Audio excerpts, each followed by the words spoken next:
Hello everyone, welcome to the first class of ethics, integrity and aptitude.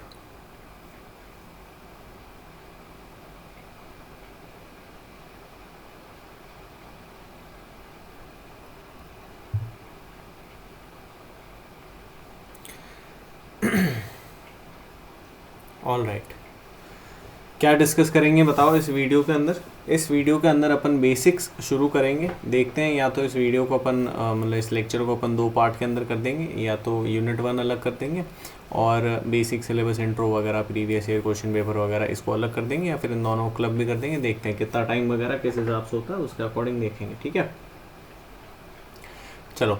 तो सबसे पहले ethics की अगर अपन बात करें, एथिक्स क्या चीज़ है। एथिक्स को अपन जीएस पेपर 4 के भी नाम से जानते हैं, है ना, या फिर पेपर 5 के भी नाम से जानते हैं। ठीक है, तो जीएस पेपर 4 या फिर मेंस पेपर 5, ठीक है, इन दोनों के नाम से अपन एथिक्स को जानते हैं। ये जो है कितने मार्क्स का होता है, जैसे कि बाकी के जीएस वगैरह के पेपर होते हैं 250 मार्क्स के, वैसे ये भी 250 मार्क्स का होता है। इस 250 मार्क्स के अंदर से ऑन एन एवरेज, ठीक है, बेसिक इंट्रो दे रहा हूँ मैं आप सभी को, इस 250 मार्क्स के अंदर से ऑन एन एवरेज आधा और आधा, ठीक है, ऑन एन एवरेज कभी 125 होता है, कभी 100, कभी यहाँ पे 125 होता है, कभी यहाँ पे 130 होता है, कभी कुछ ऐसा चलता रहता है। बट ये जो पेपर है आधे आधे 2 पार्ट्स के अंदर डिवाइडेड होता है ना। और ये जो 2 पार्ट्स हैं इसके अंदर एक तो क्या आते हैं, एक तो जो है नॉर्मल बाकी के जो है 10 mm के और 15 mm के क्वेश्चन आते हैं, ठीक है, और उसके अलावा कुछ जो है बड़ी केस स्टडीज़ आती हैं। अब ये केस स्टडीज़ अलग अलग मार्क्स की हो सकती है, ठीक है, अलग अलग ईयर में अलग अलग मार्क्स की आएगी, कोई खास फिक्स नहीं है कि 20 नंबर की आएगी, 25 नंबर की आएगी, ठीक है। तो यहाँ पे कुछ केस स्टडीज़ होती है, और ये भी फिक्स नहीं है कि भाई 5 केस स्टडीज़ आएगी, 7 आएगी, 10 आएगी, ठीक है। चलो, तो ये जो है ये चीज़ होती है। अब ये केस स्टडीज़ के अंदर क्या होता है, तो केस स्टडीज़ के अंदर जो है ऐसा बड़ा सा पैसेज टाइप होता है, केस टाइप पूरा दे रखा होता है, और उससे जो है नीचे फिर अलग अलग 1 क्वेश्चन, 2 क्वेश्चन, 3 क्वेश्चन, जितनी भी उनकी मर्जी हो उतने उन्होंने क्वेश्चन पूछ रखे होते हैं अलग अलग उससे रिलेटेड। केस स्टडीज़ जितनी भी होती है लार्जली जो है डायलेमा बेस्ड होती है, तो डायलेमा वगैरह केस स्टडीज़ वगैरह को अपन बाद में कभी देखेंगे। फिलहाल तो अपन जो है इस वाले पार्ट से शुरू करेंगे जो बेसिक्स वाला पार्ट है। इस बेसिक्स वाले पार्ट के भी उतने ही नंबर हैं। पेपर बहुत ज़्यादा लेंदी है ओवरऑल जो है, ये और ये दोनों ही जो है पार्ट बहुत ज़्यादा लेंदी होते हैं, और अक्सर ये पेपर लोगों का छूटता है। क्यों? क्योंकि अपन सोचते हैं कि भाई जो अप्रोच बाकी के जीएस पेपर्स के अंदर काम कर रही है वो अप्रोच यहाँ पर भी काम कर देगी, बट ऐसा होता नहीं है, ठीक है। चलो, फिर ये जो पेपर है इसके अंदर ही जो फर्स्ट वाले जो डायरेक्ट क्वेश्चंस हैं, इन क्वेश्चंस के अंदर जो है किस टाइप के कौन से टॉपिक्स को कवर करा गया है, तो उसके लिए एक बहुत ज़्यादा डिस्क्रिप्टिव अपने पास सिलेबस है ना, डिस्क्रिप्टिव सिलेबस है, और इसका syllabus one of the best syllabus in UPSC है, ठीक है, एकदम ज़्यादा बढ़िया डिटेल के अंदर दे रखा है। लार्जली जितने भी क्वेश्चंस आते हैं सबके सब उसके अंदर से ही आते हैं, कुछ एक क्वेश्चंस आसपास के होते हैं, बट उन्हें अपन प्रीवियस ईयर क्वेश्चन पेपर वगैरह के साथ में 2022 तक तो एटलीस्ट जितने भी आए हैं उन सबको अपन कवर कर लेंगे, ठीक है।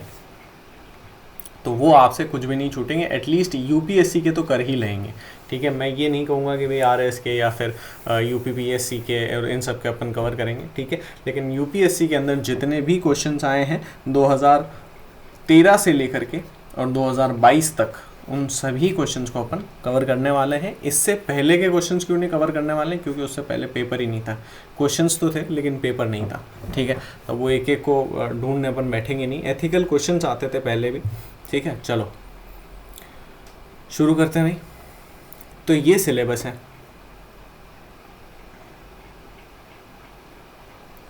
ठीक है, ये जीएस पेपर 4 का सिलेबस है। इस सिलेबस के अंदर क्या है, इस सिलेबस के अंदर सबसे पहले इकलौता ऐसा सिलेबस है जिसके अंदर ऐसे एक फोरग्राउंड टाइप दे रखा है, और उसके बाद में फिर जो है सब्जेक्ट्स वगैरह यहाँ पे मेंशन कर रखे हैं, है ना। तो इस फोरग्राउंड के अंदर क्या चीज़ लिख रखी है, ethics paper in the UPSC main syllabus includes questions to check the candidate's attitude and approach to issues relating to integrity, probity in public life. समझ में आया?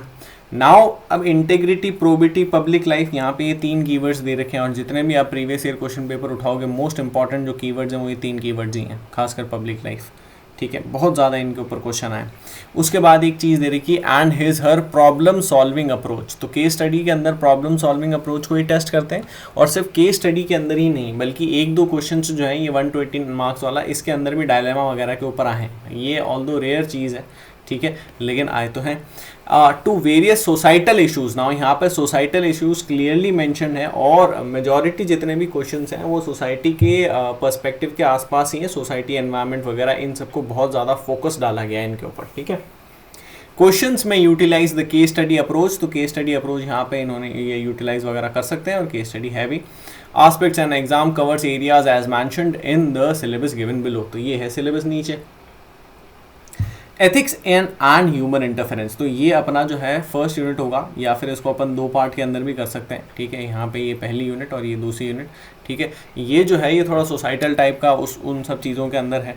तो अच्छा, इसके रिगार्डिंग एक चीज़ और, ये जैसे आपको पता ही है अपना पैटर्न, 3 दिन मैं जो हूँ एथिक्स वगैरह के 3 दिन एक सब्जेक्ट की वीडियो डालता हूँ, 3 दिन दूसरे सब्जेक्ट की वीडियो डालता हूँ। तो the second subject which will go on along with ethics will be sociology, ठीक है। तो जिस किसी का भी सोशियोलॉजी ऑप्शनल है, तो आप लोग जो है प्लीज़ अपडेटेड रहें। और अपडेटेड रहने का क्या तरीका है, वीडियो को लाइक करें, ठीक है, अच्छा नहीं लगे तो डिसलाइक करें, शेयर करें, चैनल को सब्सक्राइब करें, चैनल को बेल आइकन को प्रेस करें, ताकि आपको रेगुलर अपडेट्स मिलती रहें। नीचे डिस्क्रिप्शन के अंदर जो है कुछ पुरानी प्लेलिस्ट वगैरह, बाकी के कुछ वीडियोस वगैरह भी पड़े हैं, उन सबको भी आप देख सकते हैं। उसके अलावा PT 365 और जो है, सॉरी PT नहीं, मंथली, ठीक है, मंथली करंट अफेयर्स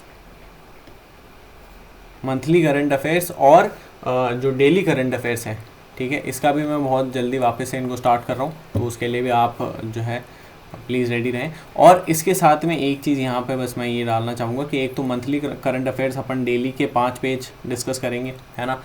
किसके करेंगे, तो विजन के करेंगे, ठीक है, विजन IAS। उसके अलावा जो डेली करंट अफेयर्स है ये भी अपन विजन IAS के करेंगे, लेकिन डेली करंट अफेयर्स के बारे में आपको पता होगा कि डेली करंट अफेयर्स जो विजन के आते हैं बहुत ज़्यादा लेट आते हैं, ठीक है। जो भी तारीख होती है, लेट से आज 23 है, ठीक है। तो आज के विजन के जो करंट अफेयर्स हैं वो शाम को 7 साढ़े 7 बजे बाद आते हैं, ठीक है, उससे पहले नहीं आते हैं। तो अगर इतना लेट आएंगे तो मैं क्या करूँगा, अगले दिन ही उसको डिस्कस कर सकूँगा, ठीक है।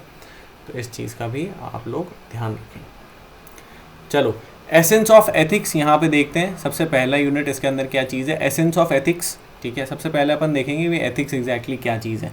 तो एथिक्स की डेफिनेशन देखेंगे, मॉरल्स की डेफिनेशन देखेंगे, एक बेसिक वैल्यू वगैरह की डेफिनेशन देखेंगे, ठीक है, इन सब चीज़ों को देखेंगे। इसके बाद अपन देखेंगे कि भाई एथिक्स का एसेंस के अंदर ये, इसके अंदर कुछ नहीं है, लार्जली कुछ डेफिनेशनल और अदर आस्पेक्ट्स वगैरह दे रखे हैं, ठीक है, बहुत ज़्यादा इंपॉर्टेंट नहीं, इससे बहुत ज़्यादा क्वेश्चंस नहीं आते।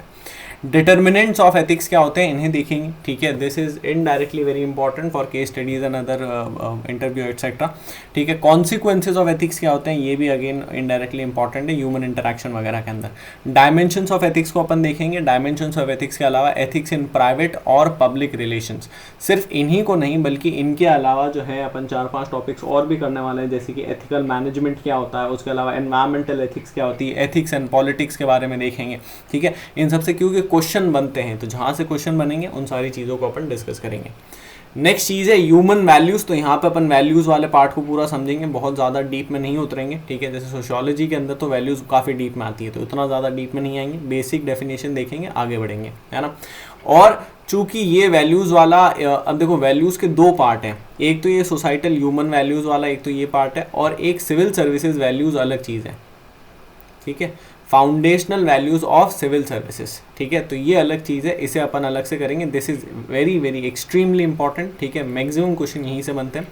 उसके अलावा क्या चीज़ है, lessons from the lives and teachings of great leaders. इसके ऊपर आज तक एक क्वेश्चन आया है, मतलब डायरेक्टली एक क्वेश्चन आया है, बाकी उसके अलावा ये है कि भाई महात्मा गांधी के ऊपर, APJ अब्दुल कलाम के ऊपर, इनके ऊपर अलग अलग कोटेशन बेस्ड क्वेश्चंस आते हैं। तो कोटेशन बेस्ड क्वेश्चंस का तो खैर अब यहाँ पे ऐसे कुछ मतलब एक एक ऐसे तो काफ़ी सारे थिंकर्स हैं यहाँ पे, नेपोलियन बोनापार्टे के बारे में पूछा, मैक्स वेबर के बारे में पूछा है, ठीक है। तो ये तो ऐसे काफ़ी सारे थिंकर्स हैं, काफ़ी सारे लोग हैं, तो उन सबको एक एक को तो अपन नहीं पढ़ सकते हैं। और डायरेक्टली जो क्वेश्चन था, तो डायरेक्टली क्वेश्चन सिर्फ एक ही बार आया था कि भाई आप अकाउंट वगैरह दो कि आप किससे बहुत ज़्यादा इन्फ्लुएंस्ड हो, कौन ऐसा जो भी पर्सन है, और आपने उससे क्या सीखा और आपने अपनी लाइफ के अंदर कैसे अप्लाई करा। Now this is person specific, ये हर बंदे का अलग होगा। मैं अगर इसके यहाँ पे एक प्रॉपर फॉर्मेट में बता दूँ तो वर्थलेस होगा, उसका कोई मतलब नहीं होगा, क्योंकि आप उससे जो है लिंक नहीं कर पाओगे। समझ में? Role of family, society, education institutions in inculcating moral and ethical values, इसको डिस्कस करेंगे, इंपॉर्टेंट है। इसके अलावा फिर जो है अपन आगे एटीट्यूड वाले पार्ट के ऊपर चलेंगे। तो एटीट्यूड, एप्टीट्यूड, इन दोनों को अपन डिस्कस करने वाले हैं। एटीट्यूड जो है वो क्या चीज़ होती है, जैसे इंटरेस्ट वगैरह, पर्सन का क्या इंटरेस्ट है ना। एप्टीट्यूड क्या चीज़ होती है, पर्सन की क्या एबिलिटीज़ वगैरह है, ठीक है। तो एटीट्यूड के अंदर कंटेंट वगैरह क्या होता है, स्ट्रक्चर क्या होता है, फंक्शन क्या होता है, इन्फ्लुएंस एटीट्यूड का क्या होता है, थॉट के ऊपर और बिहेवियर के ऊपर। समझ में आया? सिर्फ थॉट के ऊपर, बिहेवियर के ऊपर नहीं, बल्कि एप्टीट्यूड के ऊपर भी देखेंगे। उसका मतलब इनको लिंक करके देखेंगे, अलग अलग इनके सारे रिलेशंस देखेंगे, ठीक है। एप्टीट्यूड के साथ में, एथिक्स के साथ में, मोरालिटी के साथ में, relation of attitude to thought and behaviour, moral and political attitudes. तो यहाँ पे पॉलिटिकल एटीट्यूड वैसे यहाँ पे दे रखा है, ठीक है, लेकिन अपन जो है एथिक्स एंड पॉलिटिक्स वाला पार्ट जो है यहीं पर कवर कर लेंगे, इस जगह पर ही, ठीक है, एथिक्स एंड पॉलिटिक्स। फिर इसके अलावा क्या चीज़ है, social influence and persuasion, simple easy topic है, छोटा सा है, कोई खास बड़ी बात नहीं है। एप्टीट्यूड की अगर अपन बात करें, एप्टीट्यूड जो है मैंने आपको बता दिया, पर्सन की एबिलिटीज़ वगैरह। नाउ ये एप्टीट्यूड के अंदर एक बहुत इंपॉर्टेंट पार्ट है, foundational values for civil services. तो इसके अंदर आपने सुना होगा कि इंटीग्रिटी, प्रोबिटी, ट्रांसपेरेंसी, अकाउंटेबिलिटी, है ना, ऑनेस्टी, उसके अलावा परसिस्टेंस, प्रिजर्वेरेंस, ठीक है। तो ऐसे काफ़ी सारी अलग अलग टोटल 17 वैल्यूज़ है ना। उन सारी की सारी 17 की 17 वैल्यूज़ को देखेंगे, और till the time we will be done with the 17 values, you will also be done for your life. समझ में? एक बार के अंदर आपको जो है पूरी आपके दिमाग के अंदर अच्छे से बिल्कुल आ जाएगी, ठीक है। फिर यहाँ पे इंटीग्रिटी अलग से भी दे रखा है, इंटीग्रिटी ऊपर भी दे रखा है ना। 3 बार अगर इंटीग्रिटी को मेंशन कर रखा है तो what will be the importance of integrity. यहाँ पर इंटीग्रिटी दे रखा है, इसके अंदर पहली चीज़ इंटीग्रिटी आती है, यहाँ पर भी इंटीग्रिटी दे रखा है। समझना? फिर इसके बाद क्या चीज़ है, इम्पार्शलिटी, नॉन पार्टीशनशिप, ये इसके अंदर भी आता है, ऑब्जेक्टिविटी ये इसके अंदर भी आता है, dedication to public service again इसके अंदर भी आता है, ठीक है। तो मैंने आपको बताया कि भाई लंबा कर रखा है इसको, ठीक है। सिलेबस काफ़ी अच्छा वेल डिफाइंड सिलेबस है। बाकी जैसे GS 1, 2, 3 का देखोगे तो वो इतना ज़्यादा अच्छा नहीं है, पुअरली डिफाइंड है, ठीक है। देन एम्पैथी भी अपन डिस्कस करेंगे। एम्पैथी वैसे इससे थोड़ा पहले ही आ जाएगा। टॉलरेंस देखेंगे, कंपैशन देखेंगे, ठीक है, टुवर्ड्स वीकर सेक्शन वगैरह। और now this part is also very important for case studies, ठीक है, केस स्टडीज़ के लिए भी ये बहुत ज़्यादा इंपॉर्टेंट है। नेक्स्ट चीज़ आती है इमोशनल इंटेलिजेंस। इमोशनल इंटेलिजेंस का मतलब होता है अपने इमोशंस को यूज़ करना अपने बेनिफिट के लिए, सोसाइटल बेनिफिट के लिए। समझ में आया? तो यहाँ पर जो है इसका कंसेप्ट क्या होता है, अलग अलग थियरीज़ वगैरह, अलग अलग जो भी थिंकर वगैरह हैं उन सबको देखेंगे। इसके अलावा यूटिलिटी एंड एप्लीकेशन क्या है इसकी, इमोशनल इंटेलिजेंस की, किस तरीके से आप अप्लाई करोगे इसको, कहाँ पर, एडमिनिस्ट्रेशन एंड गवर्नेंस के अंदर। तो पूरा का पूरा जो पेपर है वो किसके लिए है, IAS के लिए है या फिर अदर सिविल सर्विसेज के लिए है। समझ में? तो मतलब primary focus in civil services के ऊपर है, ताकि यहाँ पर ये जो सिविल सर्वेंट्स हैं इनके अंदर इन वैल्यूज़ को इनकलकेट किया जा सके, इन सारी चीज़ों को, एथिक्स वगैरह को, मोरालिटी को, इमोशनल इंटेलिजेंस को इनकलकेट किया जा सके। समझ में? तो इसके स्पेसिफिक चीज़ें डिस्कस करेंगे। उसके अलावा क्या चीज़ है, contribution of thinkers and philosophers. ये थोड़ा फिलोसफी वाला पार्ट है। इस पार्ट के अंदर अपन देखेंगे कि भाई अलग अलग डिफरेंट फिलोसोफर्स वगैरह कौन कौन से रहे।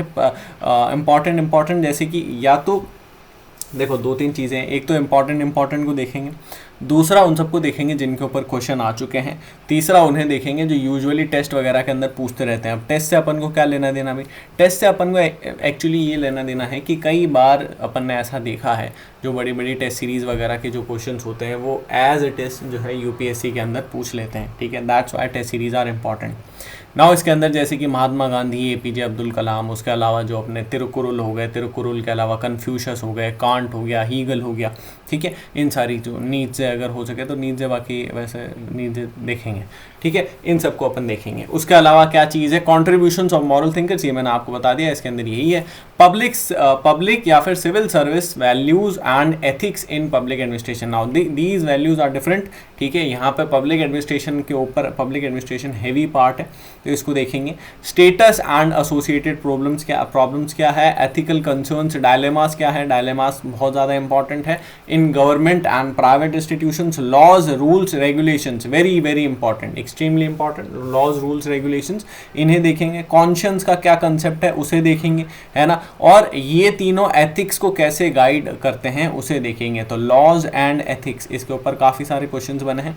इसके अलावा अकाउंटेबिलिटी एंड एथिकल गवर्नेंस, इन दोनों चीज़ों को देखेंगे। देखो वैसे गवर्नेंस वाला पार्ट यहाँ पर आएगा, है ना, बट यहाँ पे चलो ठीक है, बेसिक कुछ दे रखा है, और अकाउंटेबिलिटी अपन ने ऊपर कर लिया, थोड़ा बहुत अकाउंटेबिलिटी यहाँ पर भी आएगा, है ना।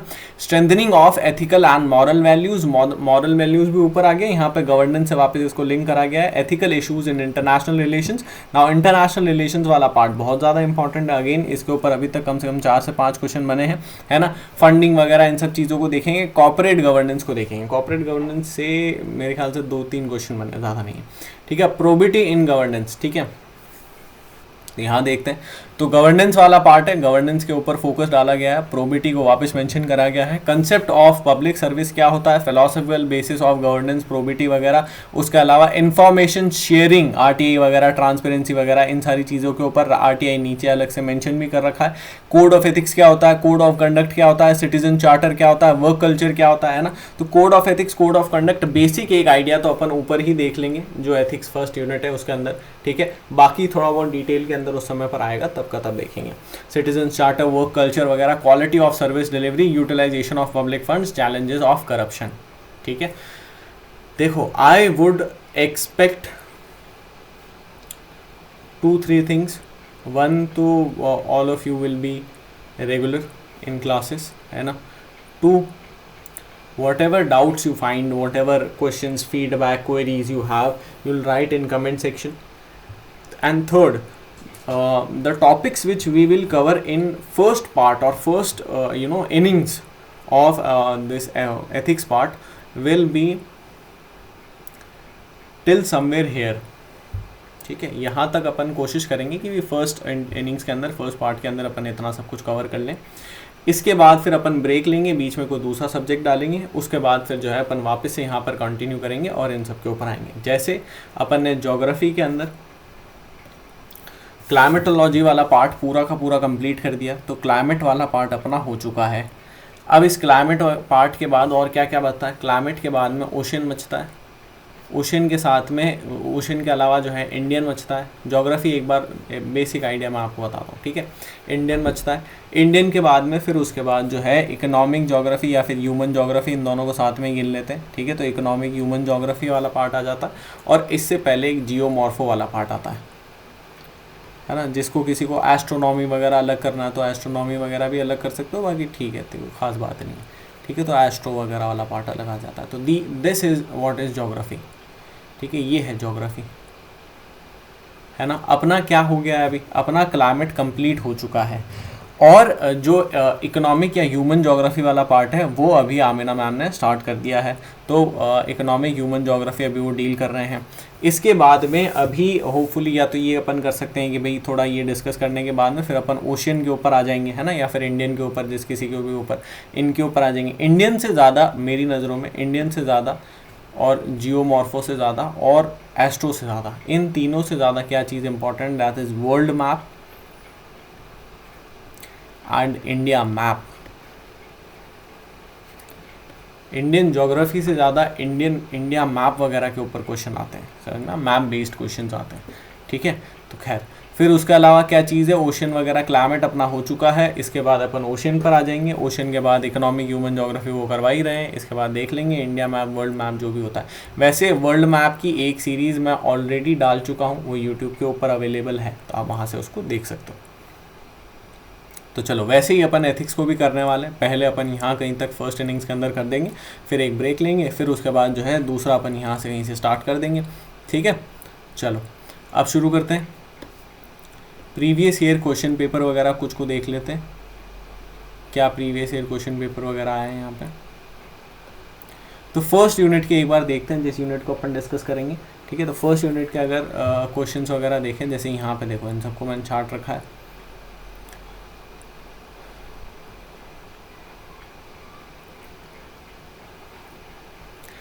It is believed that adherence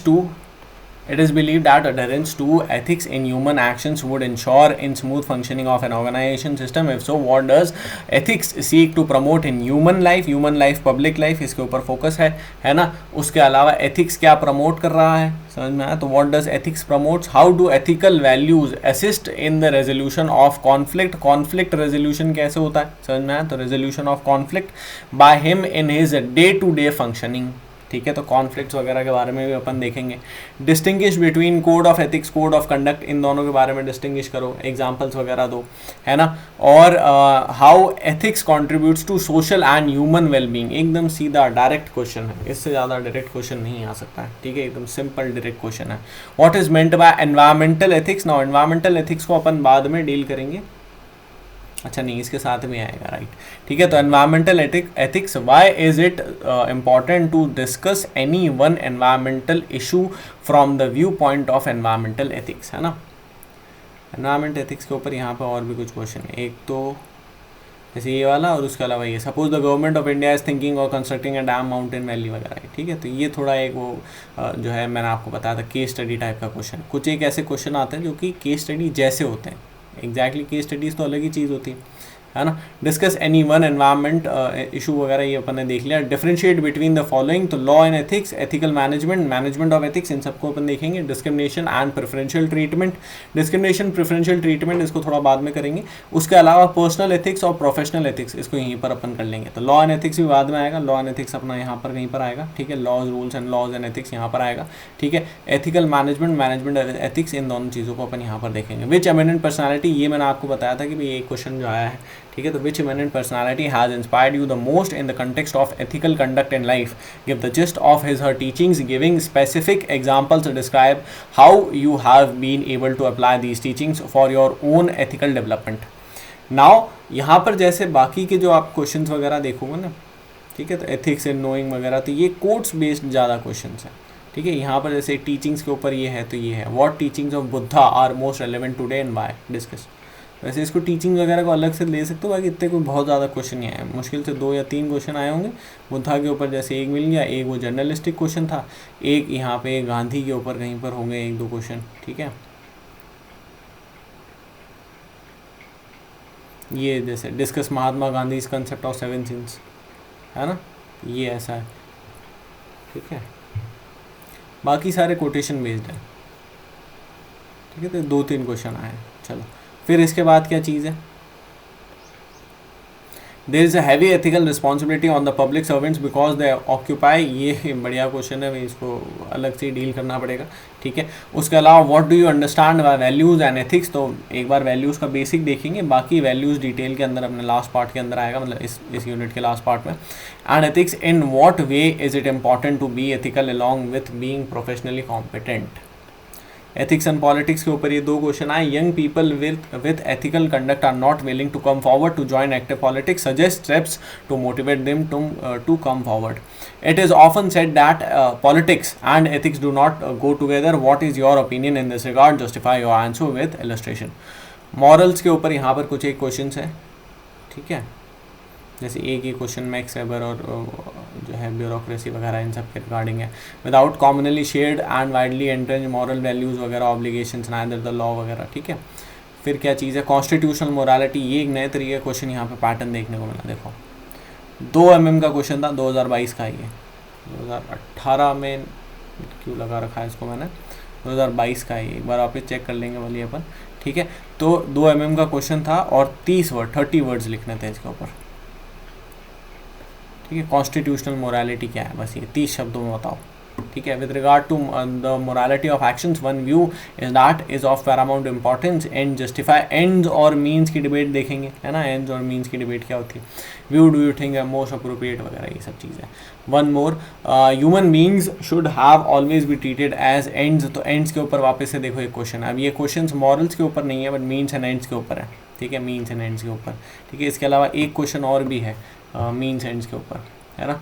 चलो कहीं और मैंने देखा है, distinguish between code of ethics, code of conduct, ये अपन ने देख लिया, विच एमिनेंट पर्सनालिटी, ये अपन ने देख लिया, ये वैल्यूज़ के ऊपर कुछ एक क्वेश्चन है, ठीक है। तो इन सब के ऊपर आएंगे। आई होप ये वीडियो आपको अच्छा लगा हो। अगर ये वीडियो आपको अच्छा लगा हो, इन्फॉर्मेटिव लगा हो, तो एक तो अगला वीडियो भी देखो, है ना। दूसरा जो है चैनल को सब्सक्राइब करो, बेल आइकन को प्रेस करो, जो है वीडियो को शेयर करो, चैनल वीडियो अगर अच्छा लगे तो लाइक करो, नहीं लगे डिसलाइक करो। फीडबैक के कमेंट सेक्शन के अंदर फीडबैक अपना प्रोवाइड करो, which is very important to us. और उसके अलावा आपके जो कमेंट्स हैं, क्वेश्चंस हैं, क्वेरीज़ हैं, है ना, उन सभी को आप डाल सकते हो। टेलीग्राम ग्रुप को आप ज्वाइन कर सकते हो। टेलीग्राम ग्रुप की जो लिंक है मैंने डिस्क्रिप्शन के अंदर डाल दिया है, वहाँ से उसे ज्वाइन करके वहाँ पर भी आपके कुछ अगर क्वेश्चंस, क्वेरीज, डाउट्स वगैरह हो तो वहाँ पर लिख सकते हो। Thank you.